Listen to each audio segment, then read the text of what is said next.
Good afternoon, everyone. A few things at the top, and then I'd be happy to take your questions. Secretary Austin returns home today from his historic 13th trip to the Indo-Pacific.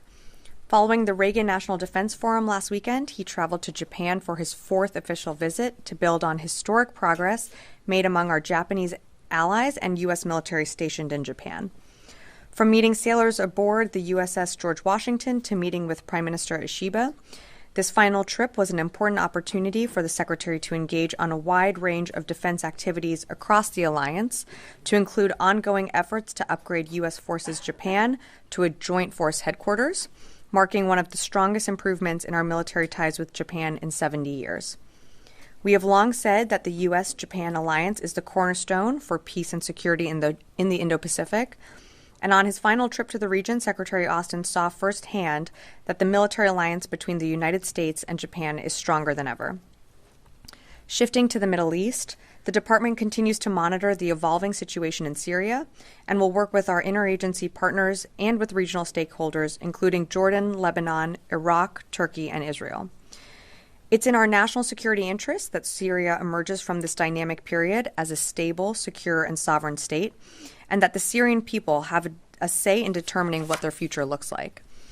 And it is also in our national security interest that ISIS can't exploit the ongoing situation on the ground, which is why the department has no force posture changes to announce in the region, and we maintain our current force posture presence in Syria to defeat and counter ISIS militants and protect our forces against any threats.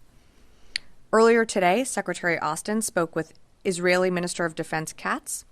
The Secretary reiterated that the United States is closely consulting with our international partners to support the implementation of the ceasefire with Lebanon.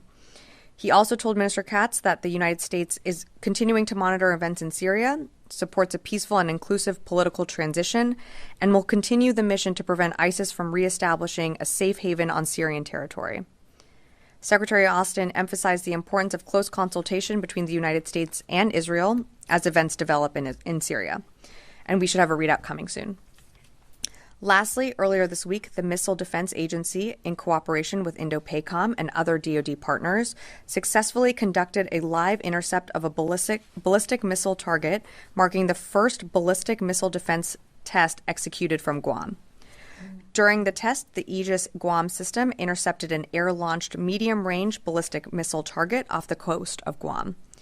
The event marked a pivotal step taken in the defense of Guam and provides critical support to the overall concept for the future Guam defense system. A release with additional details on the event is available on the Missile Defense Agency website. And with that, I'd be happy to take your questions. Tara.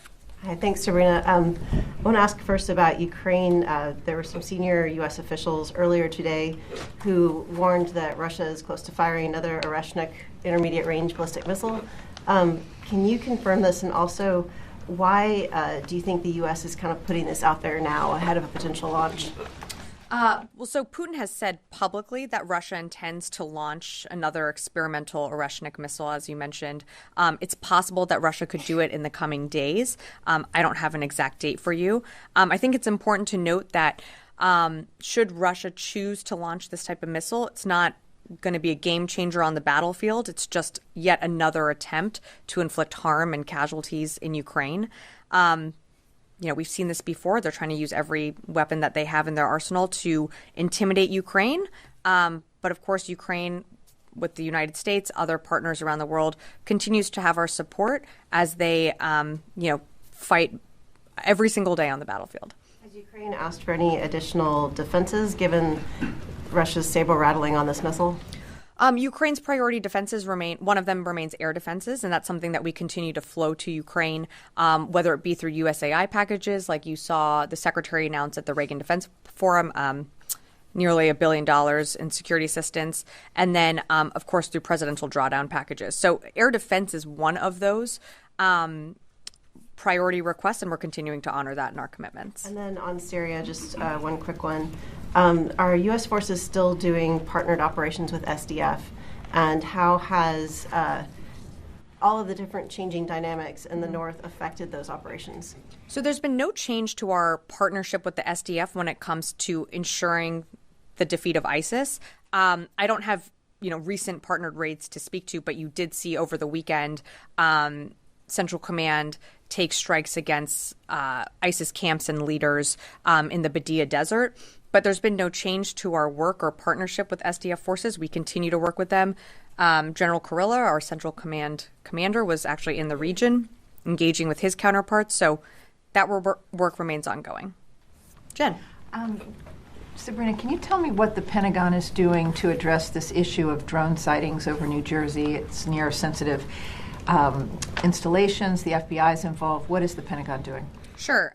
So at this time, aware of those drone sightings that have been reported, at this time we have no evidence that these activities are coming from a foreign entity or the work of an adversary. We're going to continue to monitor what is happening, but at no point were our installations threatened when this activity was occurring. Can you rule out that these are American drones or U.S. military drones? These are not U.S. military drones. Again, this is being investigated by local law enforcement. What our initial assessment here is that these are not drones or activities coming from a foreign entity or adversary. Representative Jeff Van Drew, who is a Republican from New Jersey, was just on the air saying that Iran launched a mothership probably about a month ago that contains these drones, and that mothership is off the east coast of the United States. Is there any truth to that?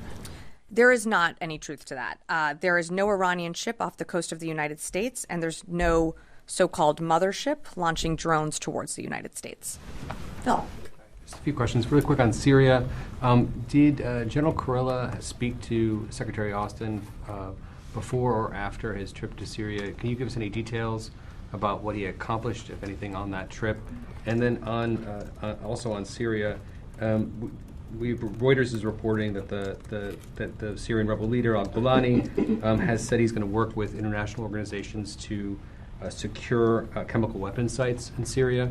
I'm wondering whether the U.S. has reached out to him and whether there's going to be any contribution of U.S. intelligence to ensure that they have those sites secured. So as you mentioned, General Kurilla is in the region. I believe Central Command did put out a readout of what he's doing. He was in Syria and Iraq and is continuing travel throughout the region, I think, through the week. I will say that, like any combatant commander, they're regularly in touch with the secretary and with OSD, so we remain in close contact as he continues his travels in the region. In terms of your question on chemical weapons, it's something that we are certainly focused and concerned about, and the potential use of chemical agents falling into the wrong hands in Syria. That work is really being done through other partners, we here at the department are trying to make sure that those do not fall into the hands of bad actors, but the work on the ground is being done through other partners, not through the United States. Just to follow up then, so has the secretary spoken with General Kurilla since the fall of Damascus? And does this rebel leader's assurances on chemical weapons give you any comfort, or are you or having this group say they're going to secure them, not? Is it a problem for the United States given its position on this group? Yeah, of course. The secretary has been in regular touch with General Kurilla post-fall of the Assad regime. In terms of what this leader is saying on the ground about chemical weapons, I mean, these are good things. We welcome this type of rhetoric, but actions have to meet words as well. So we're going to continue to work with the groups that we have relationships with. Again, our focus is that these chemical weapons do not fall into the wrong hands. Yes, yeah. Thank you very much, Sabrina. Can you confirm that the SDF shot down a US MQ-9 Reaper on Monday? I do know that an MQ-9 did go down in the region, but I believe it's being investigated, so I can't confirm the cause of why it went down. Who could it be? Again, we're looking into that. When we have more information, we'd be happy to provide that. Separately, or more like on the same subject, Sure. But do you know, to your knowledge, that did the United States provide SDF with anti-aircraft capabilities? I'm not going to speak specifically to all the capabilities that we provide the SDF. It's we work with them when it comes to the defeat ISIS mission. That's something that's ongoing, and as I mentioned to Tara, it's our mission of why we are in Syria. But I'm just not going to get into more specifics on that. Just one last question, if possible. So you've been through different channels, not just the Pentagon, but also different institutions. You've been asking Ankara to halt opening any new fronts and halting any new offensive against the SDF. Do you feel that those calls have been successful so far? And Secretary Blinken is also headed to Ankara. I know that's not your institution, but how hopeful are you that those talks are going to be fruitful or be successful in stopping any kind of new offensives against the SDF? Look, we have a great relationship with our Turkish counterpart, or counterparts, I should say, throughout the administration. As you mentioned, we have the Secretary of State going to the region, I think this week, or if not today. Secretary Austin engaged his Turkish counterpart earlier this week. So the conversations are ongoing, understanding that the dynamics on the ground in Syria are dynamic. And, Turkey certainly faces threats from within Syria, and they have the right to also protect themselves. But that's why we're continuing to have these conversations, not just with Turkey, but with other stakeholders in the region when it comes to Syria. Natasha. Thanks, Sabrina. So going off of that, the fighting between the Kurds and the Turkish-backed groups obviously has raised some concerns about the security of the ISIS facilities and camps, the facilities holding ISIS members and their families in northern Syria. So how confident are you all that those facilities are secure? Have any of them been overrun at this point? Well, the facilities that you're referring to are, they're pretty far apart from where these rebel groups are asserting their power, like in Damascus and the northwestern side. We're in the northeastern part of Syria where those camps are. So those the prisons remain secure and under SDF control. I'm not tracking anything that's been overrun. All of the prisons remain under SDF control. Yeah. As far as I'm aware, are you about to tell me that I'm incorrect here? No, when it comes to the Defeat ISIS mission, that is enduring. That's something that we're continuing to work with SDF. Those prisons remain in control. Constantine. Thanks, Sabrina. So going back to the drone that was shot down. So on Monday, you said that you guys aren't working on a formal deconfliction channel with HTS, the folks running the show in Damascus. Does this incident put more urgency behind having some sort of formal communication channel? Well, we're working through groups and partners that do have relationships with HTS. So we have ways of communicating messages. Again, of course, we want to work towards any deconfliction, especially our number one priority, and I think the Secretary spoke to this earlier today, is U.S. forces in the region, and then to ensure that enduring defeat of ISIS, which is the mission set of why U.S. forces are in Syria. But again, we have ways of communicating with HTS through different back channels, just not going to go beyond that. Pivoting slightly then, would it be fair to say that this incident underscores sort of the chaotic nature of the situation in Syria and that U.S. assets and troops are in greater danger now than they were before the fall of Damascus? No, I wouldn't say that. I think it's an ever-changing, ongoing, dynamic situation that's happening in Syria. You just had a regime change and completely toppled. Of course, that presents, as we've said, great opportunity and also great risk. But when it comes to U.S. force posture in the region, there's been no change to our force posture. Our forces, General Kurilla was just in the region. We're going to do everything that we need to protect our forces there and to ensure that a terrorist group like ISIS doesn't take advantage of this moment and seek to move back into that, to the Damascus area and remain in a place where they are significantly degraded and diminished. And that remains our focus. So just to be clear, Sure. The downing of the drone is not an indication that U.S. forces are under greater danger than they. I would not look into it like that. Janie. Thank you, Sabrina. Excuse me. A couple of questions on South Korea, United States, and North Korea.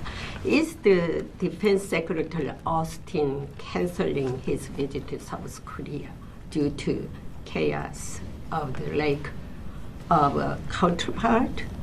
I think we spoke to this, Janie. The Secretary did postpone his visit to the Republic of Korea, just given recent events. Again, he continued to the region. The ROC remains we have an incredible relationship with our counterparts there, and that's going to endure.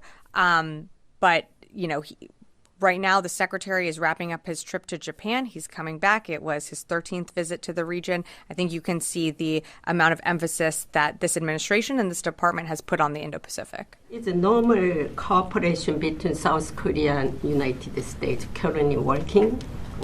Yeah, cooperation conversations continue on. North Korea, there is possibility that North Korea may misjudge due to the current chaotic situation in South Korea. What kind of preparation does the United States ally have for such an eventuality? Well, I think, and you've certainly seen, there's an ongoing democratic political process that's playing out in the Republic of Korea. Certainly wouldn't want any actor to take advantage of that. We have to let that process play out. What we're focused on and what the secretary has emphasized is the deepening of cooperation between Japan, between the ROC, between other Indo-Pacific partners, which is why you saw the secretary embark and return from his 13th visit to the region. Yeah. Thank you, Sabrina. You always mention that you are supporting the SDF against any ISIS threat in the region. Now all the other parties, the opposition forces, are against Daesh, and they fought Daesh in the past years. Now there were some clashes in Manbij, and the SDF retreated from there, saying that the U.S. mediated for them. Who did you mediate with, and what would be your position in the future in any other confrontation between any other group with the SDF? So I'm sorry, what is the question about ISIS, or is it about the Manbij region? It's the Manbij region, since the SDF and the forces there were not fighting Daesh or ISIS. They were fighting actually infighting between these two groups on Manbij. So they retreated with saying that the U.S. mediated in their behalf. So what would be your position in the future in similar situations when SDF comes and fronts some other Syrian groups, not ISIS? So, there's a number of stakeholders in the region. We continue to work with our Turkish counterparts to, urge for any de-escalation or confrontation in that region. Our assessment right now is that SDF is not operating in the Manbij area. We're focused on the mission, which is why we are in Syria, to continue that enduring defeat of ISIS. That's what we partner with SDF on. Appreciate the question, but I'm just not going to get into more details about that area. Another thing, like in the same area that's controlled by the SDF right now, there is a specific territory which is, according to dual agreements between the Syrian and Turkish government, is a Turkish ground, actually, Süleymanşah in Karakozak area, the right eastern shore of the Euphrates. So is there any talks about this? Because Turkey took the remains of the historic commander from this area due to ISIS threat to the historic site. So now, is there a way to go back to normal, and do you follow anything about this? Trying to follow the thread of the question here. Again, we're going to continue to engage with Turkey. We have our Secretary of State traveling to the region. General Kurilla is in the region. These are ongoing conversations, and of course, we understand the threats that Turkey faces, and our partners in the region. I'm just not going to shed more light than what I've said already. Tom. Hiya. Thanks, Sabrina. The readout that you did at the top between Secretary Austin and Minister Katz, you talked about a ceasefire implementation with Lebanon. I don't think you said anything about possibility of new ceasefire talks in Gaza. I'm sorry? New ceasefire talks for Gaza. Was there I'm sorry. I was just giving a very top-line summary. That's why I said a more fulsome readout is coming. Minister Katz said that there was a discussion of there's a chance at the moment for a new deal that hopefully leads to the release of hostages. The Secretary and Minister Katz did discuss the ongoing situation in Gaza. I mean, the Secretary always impresses upon his counterpart the need for a ceasefire. One of the things that this administration continues to push for is the release of hostages. We still have Americans that are held hostage. Again, we should have a more fulsome readout coming. But one of the other things that the Secretary also emphasized is the need to get more humanitarian aid into Gaza. Okay, thanks. And then on the situation in Syria, are there any DoD personnel in any capacity currently in Damascus or any other places where there are prisons, involved in any sort of search for Austin Tice or anyone else like that? So there are no DoD personnel. There are only DoD personnel in the areas that we operate, which are part of the continued de-ISIS mission. In terms of Austin Tice, I don't have a U.S. role or military assistance to speak to today. Of course, the ongoing developments in Syria could present an opportunity for us to get more information. What we want to see is him returned home, reunited with his family. But I don't have anything to speak to in terms of a U.S. military role when it comes to Austin Tice. So as the situation evolves, then there could be a role for U.S. or DoD personnel to go in and assist with those. Yeah, today I just don't have any role to speak to, though. Yes. Thank you, Sabrina. On recent Secretary's trip to Japan, could you please elaborate on the development related to discussions on upgrading the alliance command and control? And also, before the presidential transition, does the Pentagon plan to announce any specific direction or decisions on U.S.-Japan command and control issues? I can't speak to future announcements, even though, we still have a few weeks to go before the transition takes place. I'm not aware of any more announcements coming, but I'm not going to rule it out either. In terms of the relationship with Japan and the upgrading of those headquarters, I think you've heard us speak to that and what we're going to do. But that is a phased approach. It's it's going to take some time to continue to upgrade that Joint Force headquarters. Jeff. Thanks very much. Two questions. One, with the airstrikes that CENTCOM and the U.S. carried out against ISIS in central Syria on Sunday, is there any updated assessment of who you hit, what you hit, how badly damaged ISIS is as a result? And then some Syrian Kurdish officials have said that since Golani, HTS, and the other rebels began their campaign and ultimately ousted the Assad regime, that they have seen an uptick in ISIS activity and in ISIS attacks and plotting. What is the Pentagon seeing from ISIS right now as you fear that it will try to take advantage of this situation? Well, that is what we've been saying, is that we are concerned that ISIS would use the dynamics and the ongoing situation on the ground in Syria to try and take advantage of that, which is why we did what we did on Sunday. We at approximately 5 locations, we had 75 targets with a number of different airframes and platforms to take out capabilities that ISIS would use, or we thought they could use, to try and take advantage of the situation that's unfolding on the ground. In terms of ISIS plots and planning, ISIS still remains a threat. I don't have anything to speak to in terms of an uptick of attacks, but you saw us take pretty significant action over the weekend, and we've been doing that, pre the fall of the Assad regime, and we're going to continue to do that as Syria goes through this transition political process. Is the assessment then that those airstrikes have in fact deterred ISIS, at least since Sunday, of carrying out more attacks? Well, again, we're taking capability off the map for them. So, what they choose to do, that's for them to speak to. I can only speak to what we did. And in terms of, I'm sorry, and you asked about our ongoing assessment of how successful those strikes are. Our initial assessment is that they were successful and that, we did kill a number of operatives, ISIS operatives in the desert, but it's going to take some time to get you more fidelity on the strikes. Sure. Follow up on that. Mm-hmm. What is the U.S. military doing to protect the SDF from Turkey and Turkish airstrikes? So continuing to have conversations with our counterparts. And while I won't speak to any hypotheticals, we're going to continue to engage the SDF. We have ways to deconflict, of course. And the Secretary spoke recently to his Turkish counterpart, and I'm sure he'll continue to do so. One other thing on Congressman Jeff Van Drew. He says that the drones in New Jersey should be shot down. Is there any reason not to bring down these drones to figure out what they are? Well, that's a decision for local law enforcement. If a drone or any activity is a threat to military installations, they always have the right for self-defense, and they can engage to respond to any potential risks. But with some of the drone activity or activities that you're referring to, there was not a threat to any military installation, so they didn't feel the need to engage. Yes, in the back.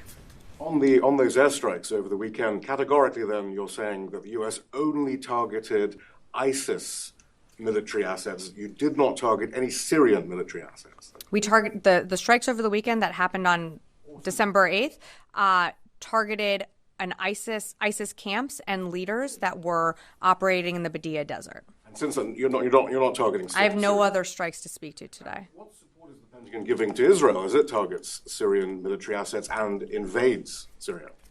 So I would let Israel speak to its own operations. I think what you're referring to is the operations that they're conducting to eliminate what are threats to their security, which include, chemical weapons, missiles, rockets that were that the Assad regime controlled. They have legitimate security concerns. They have a right to self-defense. It is their own operations. How much support are you giving them? We're not giving them any support when it comes to those operations. There's one thing you keep talking about. There's no change in the U.S. force posture in Syria. Under what legal authority, either international or national, does the U.S. have a force posture in Syria? I'm sorry, what is the question? Under what legal authority, either national or international, does the U.S. have a troop presence, a force posture? We've had a troop presence and arrangement there for a number of years. Again, we continue to operate with the SDF to ensure the enduring defeat of ISIS. That has been our mission. That has been our mission from the very beginning. Jared. Again, on the Syria situation, there are some reports that Turkey-backed rebels near Manbij and Kobani have been still launching artillery and drone attacks in the area. And I think Raqqa today was hit with what the SDF said was a Turkish-backed drone attack. This is after the U.S. brokered the SDF withdrawal from Manbij, which the SDF is calling a ceasefire. How can the department ensure stability in eastern Syria and maintain security at the ISIS prisons if the department can't defend the SDF from SNA attack, or can they? Is OIR authorized to do that, or is this left up to the State Department right now? The OIR mission and scope still remains the Defeat ISIS mission. That is in coordination and working with the SDF on the ground, whether it be partnered raids or other engagement activities. It is a partnership with the S to ensure that ISIS can no longer resurge to the threat that they were many, many years ago. Again, and I think I've answered this, but we're going to continue to engage with our Turkish counterparts. We're going to continue to work so that there is deconfliction. At the end of the day, though, the SDF can speak to their own operations on where they're operating. We can only speak to our partnership with them when it comes to the de-ISIS mission. And if I could just follow up, I'm wondering if you can confirm something we reported earlier, that a senior U.S. official told the SDF that the U.S. military cannot protect them if they do not withdraw from Manbij and relocate east of the Euphrates, that the U.S. cannot protect them in that area if they don't do that. Is that true? Yeah, I can't confirm that. I'm not going to speak to an anonymous official's quote. Tara, and then I'll come to you. Thanks. I just wanted to circle back to the Oreshnik missile. Sure.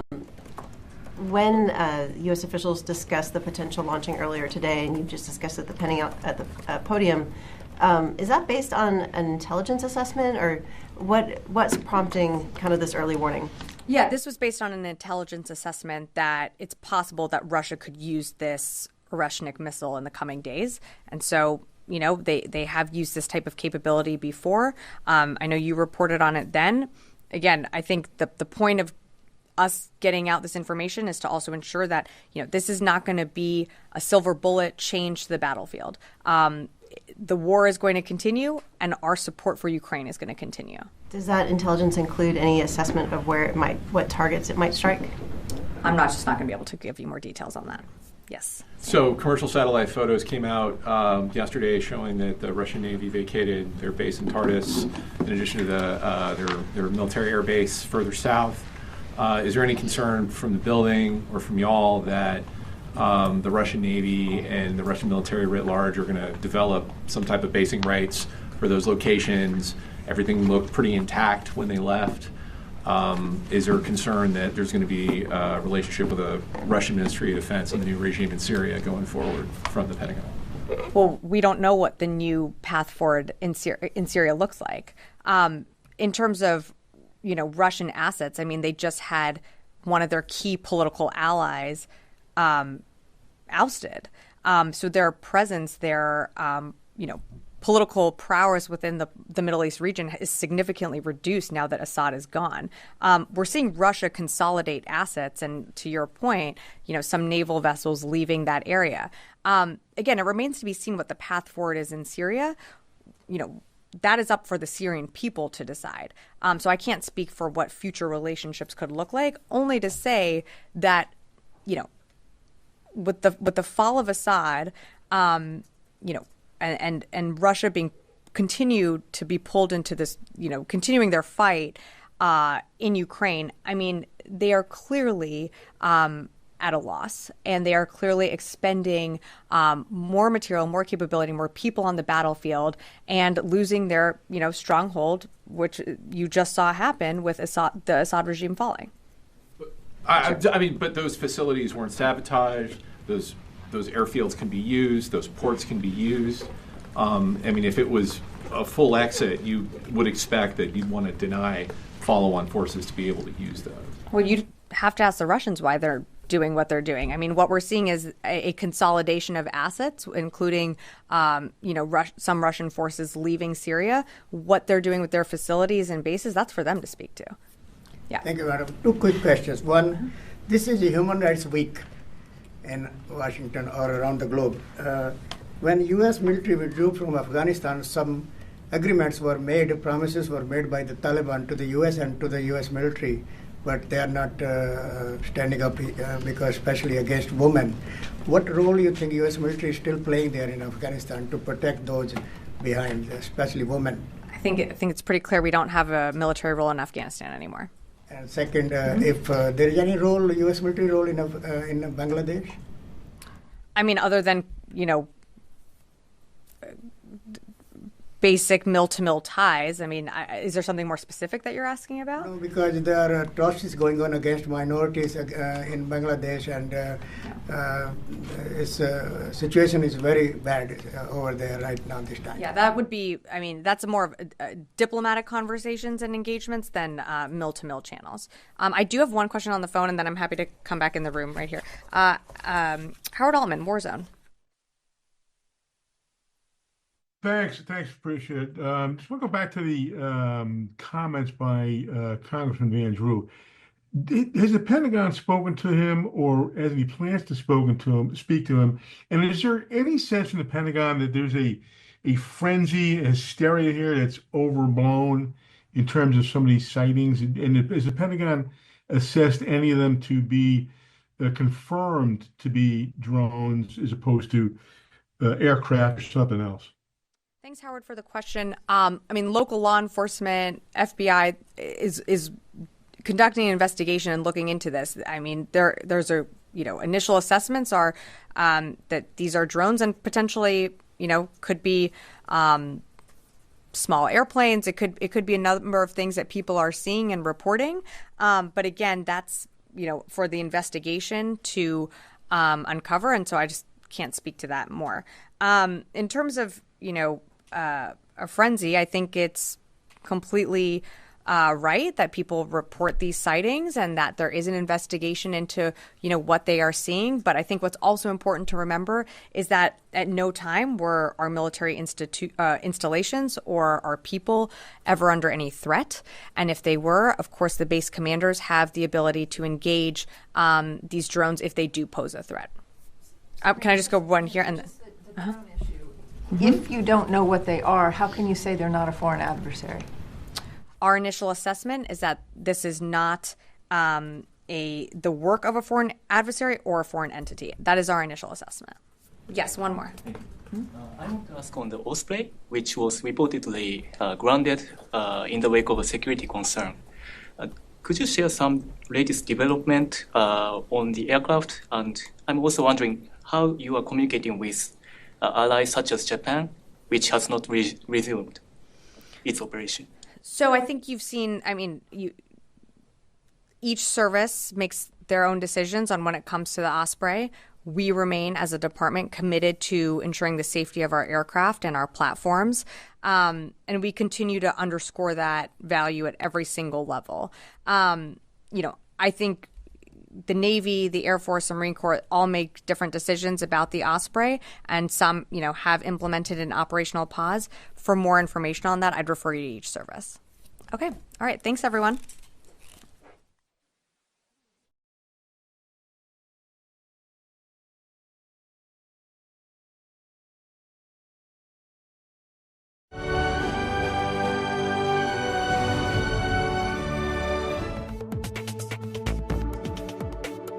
Bye.